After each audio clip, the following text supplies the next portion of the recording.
자, 이제 재료의 확산에 대해서 이야기해 보도록 하겠습니다.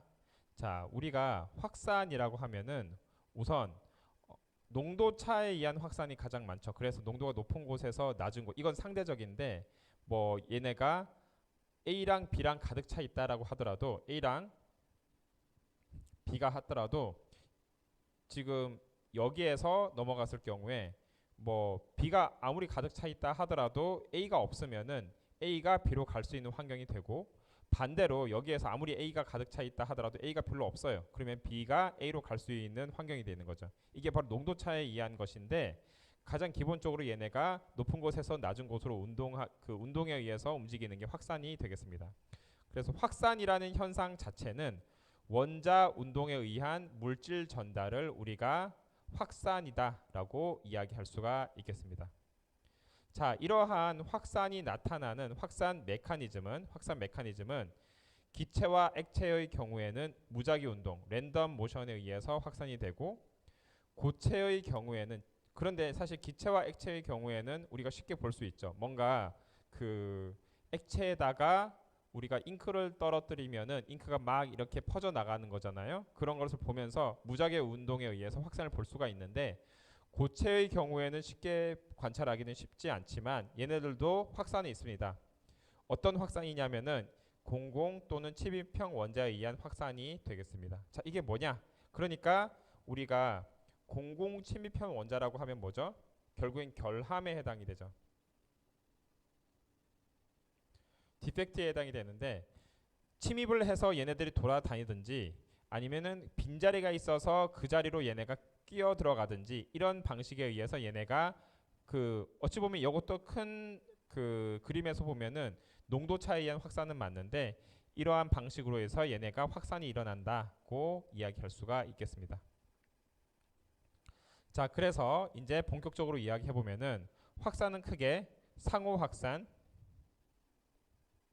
자, 상호 확산과 그 다음에 자체 확산, 이 두 가지로 분류를 할 수가 있습니다.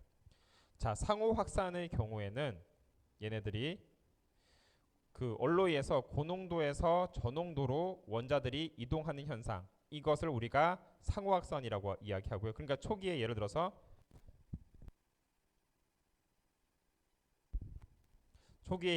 얘네가 A와 B가 있다라고 합시다. A와 B가 있을 때 여기에선 A가 고농도고 여기에선 B가 고농도죠. 그러면은 농도가 이렇게 해서 이런 식으로 빵이 되고 B도 이렇게 해서 이렇게 빵이 되는 커브가 됐는데, 시간이 지나면은 보세요.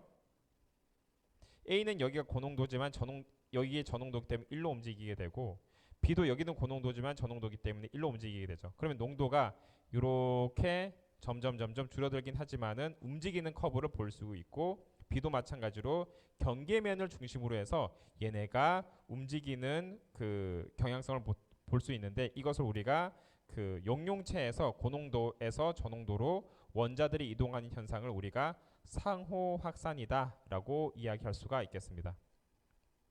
자, 자체 확산의 경우에는 이건 진짜 관찰하기가 쉽지가 않을 텐데, 원소 고체에서 원자가 이동하는 거예요. 그러니까 무슨 말이냐면은 얘네가 겉으로 봤을 때는 전혀 차이를 알 수는 없지만, 얘네가 넘버링을 했다고 합시다. A, B, C, D 이렇게 넘버링을 했을 때 초기에는 이렇게 있다가 얘네가 움직여서 A가 있는 애가 이렇게 움직이고, B가 있는 애가 이렇게 움직이고, 그 다음에 D가 있는 애가 이렇게 움직이고, C가 있는 애가 이렇게 움직이고, 이런 식으로 해가지고 자체적으로 관찰하기는 쉽진 않지만은 계속 움직이는 현상을 우리가 뭐라고 한다? 자체 확산이다 라고 이야기할 수가 있습니다. 자, 그러면은 이러한 확산 메커니즘은 어떻게 되느냐라고 하는데, 두 가지가 있죠. 하나는 베이컨시의 확산이 있고, 그러니까 그 구멍의 확산이 있고, 또 하나는 침입형 인터스티셜의 확산이 있습니다. 자, 공공의 확산의 경우에는 이 원자과 공공이 베이컨시가 얘네가 함께 교환이 되는 것을 우리가 공공의 확산이라고 하고요.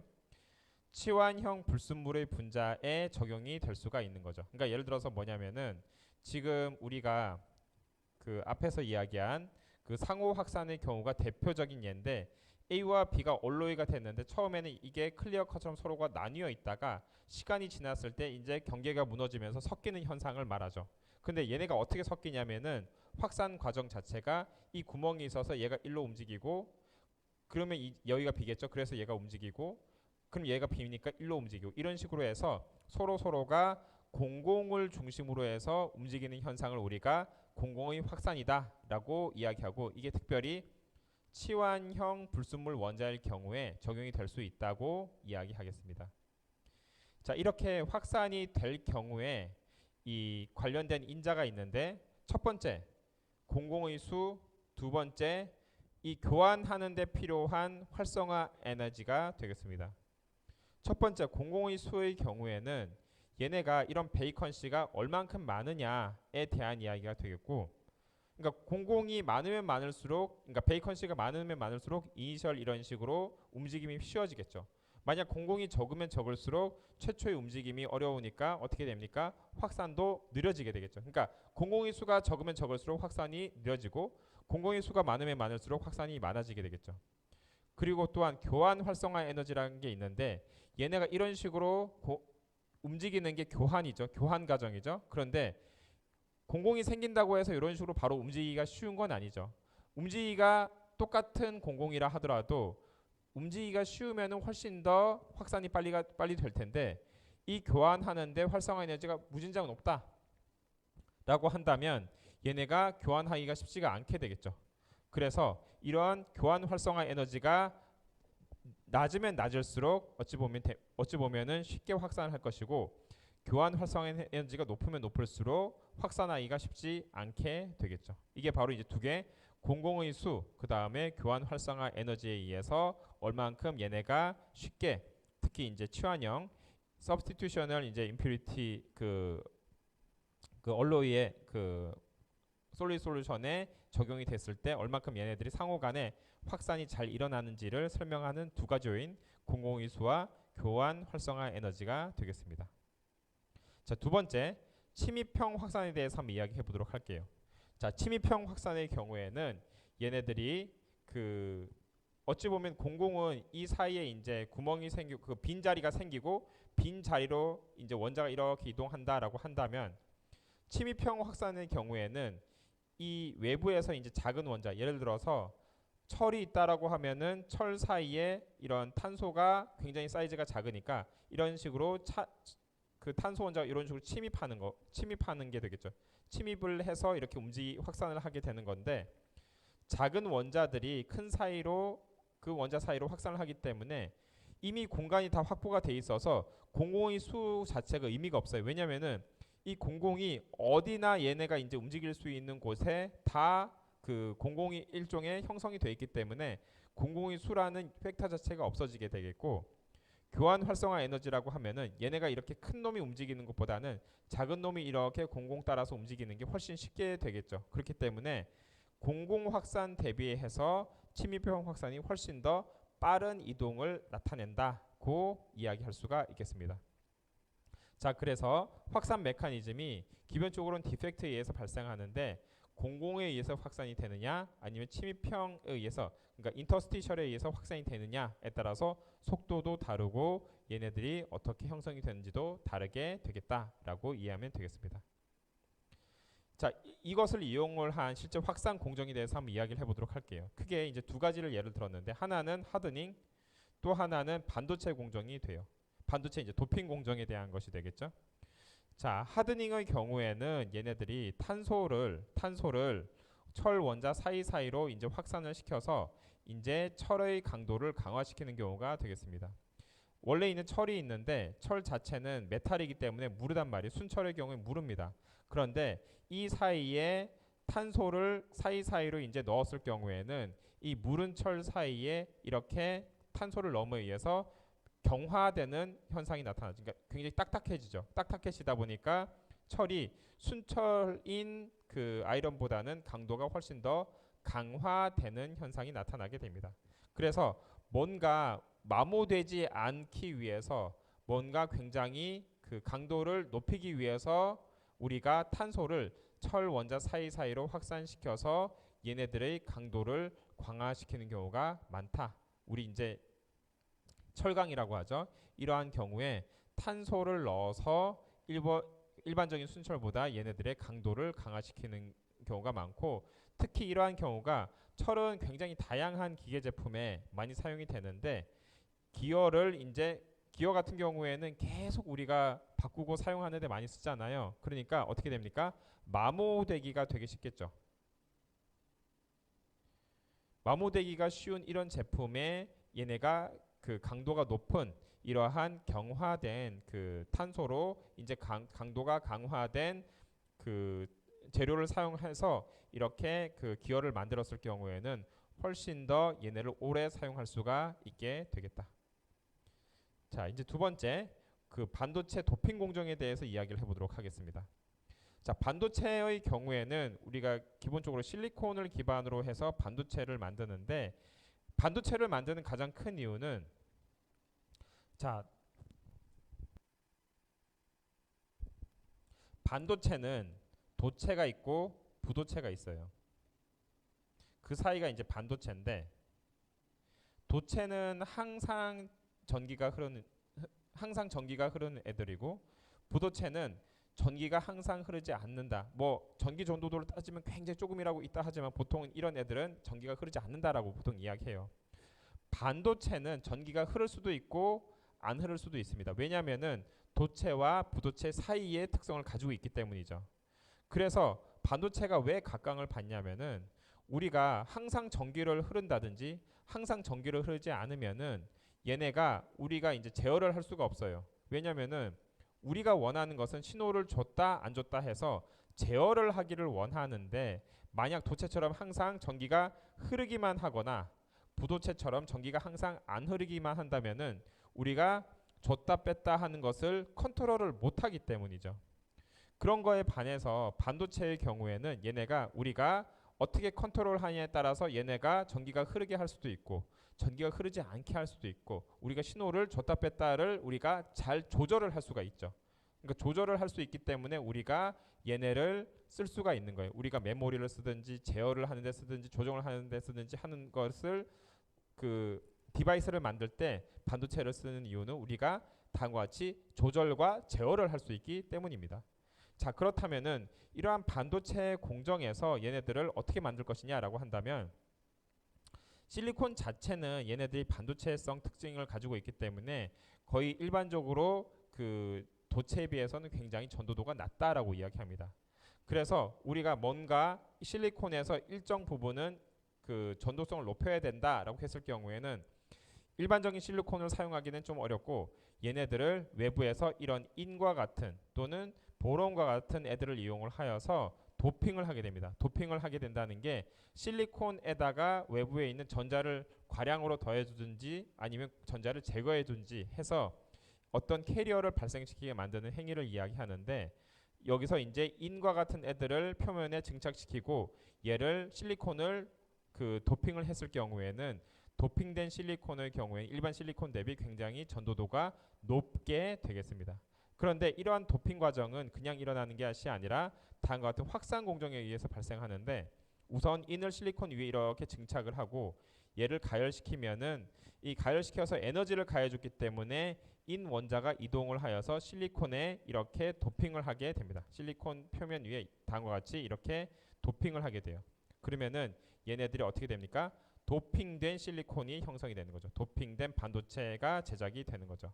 그럼 이러한 경우에 우리가 그 인이 실리콘을 도핑되는 공정이 어떤 공정이냐? 확산 공정에 의해서 얘네들이 도핑이 된다고 이야기할 수가 있겠습니다. 자, 그래서 오른쪽 그림이 이러한 하드닝된 철을 이용으로 한 그 기기 또는 이런 반도체 칩이 어떻게 형성이 됐는지를 이렇게 보여준 거가 되겠습니다. 지금 실리콘의 경우에는 뭐 이런 식으로 기판으로 사용이 되고 알루미늄의 경우에 배선으로 사용이 되는데 요새는 알루미늄 대신에 구리를 많이 사용합니다. 왜냐면은 알루미늄 자체가 이렇게 전자가 굉장히 이렇게 얇아지고 했을 경우에는 일렉트로 마이그레이션 현상이 발생하기 때문에 우리가 구리 공정으로 많이 들어갔다라고 보면 되겠습니다. 자, 그래서 우리가 이러한 확산이 어떻게 발생을 하는가라고 봤을 때 우리가 이전에 확산 전에 그 결함에서 이야기했을 때 결함의 개수 뭐 n분의 잠적인 사이트분의 nv는 뭐에 의존한다고 했습니까? E 마이너스 뭐 QV 오버 RT라고 해가지고 KT, RT 이런 식으로 해서 여기서 그 액티베이션 에너지와 온도에 의존한다라고 했죠. 결함의 경우에 우리가 결함을 발생시키는 요인은 액티베이션 에너지와 온도에 의존한다라고 했죠. 그런데 이런 확산도 마찬가지로 확산이 특히 이제 고체에서의 확산 이야기하는 건데 고체에서의 확산 개수의 경우에는 이러한 결함이 얼만큼 많이 생기느냐에 따라서 결정이 되기 때문에 당연히 결함에 의해서 그 결함이 얼만큼 잘 발생하는지의 요인이 그대로 그 확산 개수에도 영향을 준다. 그러니까 확산 개수가 높으면 높을수록 얘네들이 확산이 잘 되겠죠. 그러니까 확산 개수에 이러한 결함이 영향을 준다라고 보면 되겠습니다. 그래서 확산 개수의 경우에는 이게 QD 오버 RT라고 되어 있는데 QD가 결국에는 활성화 에너지에 해당이 되고 T의 경우에는 온도에 해당이 되겠죠. 그래서 이러한 그 확산도 결함과 마찬가지로 굉장히 온도에 디펜던트하다. 그리고 액티베이션 에너지에 디펜던트하다. 요 두 가지 요인에 디펜던트하다라고 이야기할 수가 있겠습니다. 그래서 오른쪽을 보면은 우리가 굉장히 재미있는 결과를 볼 수가 있는데 지금 가로축이 온도축이 되고요. 세로축이 뭡니까? 확산계수죠. 확산계수. 자, 그럼 확산계수와 온도축을 봤을 때 얘네들이 알파 아이론에서 그러니까 그 철에다가 탄소를 집어넣는 경우 이건 인터스티셜에 의해서 들어가는 경우고 알루미늄에다가 알루미늄에다가 알루미늄이 이제 들어가는 경우 이제 그 자체 서브스티튜션이 되는 거고 그러니까 철에서 또 철이 이동하는 경우 그 다음에 또 감마 아이론에서 철이 이동하는 경우 그 다음에 감마 아이론에서 또 그 탄소가 이동하는 경우 각 경우에 해당이 되는데 이제 크게 이제 두 가지로 봤을 때 지금 우선 그 결국에 온도가 높아졌을 경우에는 디퓨시비티가 비슷해지긴 합니다. 하지만 온도가 낮은 고체 상태 얘네 한 1500도면 거의 이제 얘네가 이제 녹는 점에 가까운 온도기 때문에 좀 다르긴 한데 얘네들이 그 고체 상태일 때 완전 솔리드 상태 때의 거동을 보면은 확실히 그 철에 탄소가 들어가는 이러한 인터스티셜 형태의 디퓨전이 다음과 같은 알루미늄의 알루미늄, 그 다음에 철의 철과 같은 이런 서브스티튜셔널 디퓨전보다는 훨씬 더 잘 일어난다라고 하는 것을 알 수가 있고 여기서 보면은 침입형 확산과 치환형 확산이라고 했을 때 침입형 확산이 탄소가 이제 철 사이에서 이제 돌아다니는 침입형 확산이 그 알루미늄, 철 또는 이러한 애들이 그 안에서 돌아다니는 치환형 확산보다는 훨씬 더 잘 일어난다라고 하는 것을 수치적으로도 확인할 수가 있겠습니다. 자, 그래서 확산과 온도는 다시 정리하면은 기본적으로 결함과 마찬가지로 액티베이션 에너지와 이러한 온도에 의존을 하게 되겠고 실질적으로 얘네가 온도가 높아지면 높아질수록 확산 계수가 이렇게 증가하는데 이러한 경우라 하더라도 고체 상태에서는 얘네들이 그 침입형 확산이 치환형 확산보다는 일반적으로 더 잘 일어난다라고 할 수가 있겠습니다. 자, 이래서 이제 정리를 하면은 우리가 크게 결함과 확산에 대해서 이제 이야기를 했는데 결함의 경우에는 크게 점, 선, 면의 결함이 있고 이제 교체의 결함에서 얘네가 그 온도에 따라서 그 다음에 액티베이션 그 에너지에 따라서 얘네가 바뀔 수가 있고요. 그 결함과 재료의 물성 의존성의 경우에는 우리가 예를 들어서 이제 그 기계적 물성이라든지 아니 전기적 물성, 그 다음에 화학적 물성 이런 것들도 다 영향을 끼치는데 특히 이제 면 결함의 경우에는 그레인 바운더리에서의 그 바운더리에서의 모빌리티가 달라지기 때문에 거기에 의해서 물성이 바뀔 수가 있다. 자, 그리고 결함은 얘네가 어떻게 보느냐에 따라서 유익할 수도 있고 아닐 수도 있는데 우리가 그 결함을 유익하게 이용하는 것이 좋겠다. 그러니까 재료를 잘 알아서 어떨 경우에는 예를 들어 촉매 같은 경우에는 면 결함 같은 게 굉장히 유익해서 캐탈리틱 액티비티를 높인다고 했잖아요. 하지만 싱글 크리스탈과 아니면 폴리 크리스탈의 경우에는 싱글 크리스탈 경우에는 결함이 없죠. 바운더리가 이제 그 그레인 바운더리가 없으니까 없는 경우가 더 나을 수가 있는데 폴리크리스탈이 어떤 경우에서는 그 결함이 있기 때문에 더 좋을 수가 있기 때문에 우리가 케이스를 따져서 결함을 잘 이용하도록 하는 것이 중요하겠다.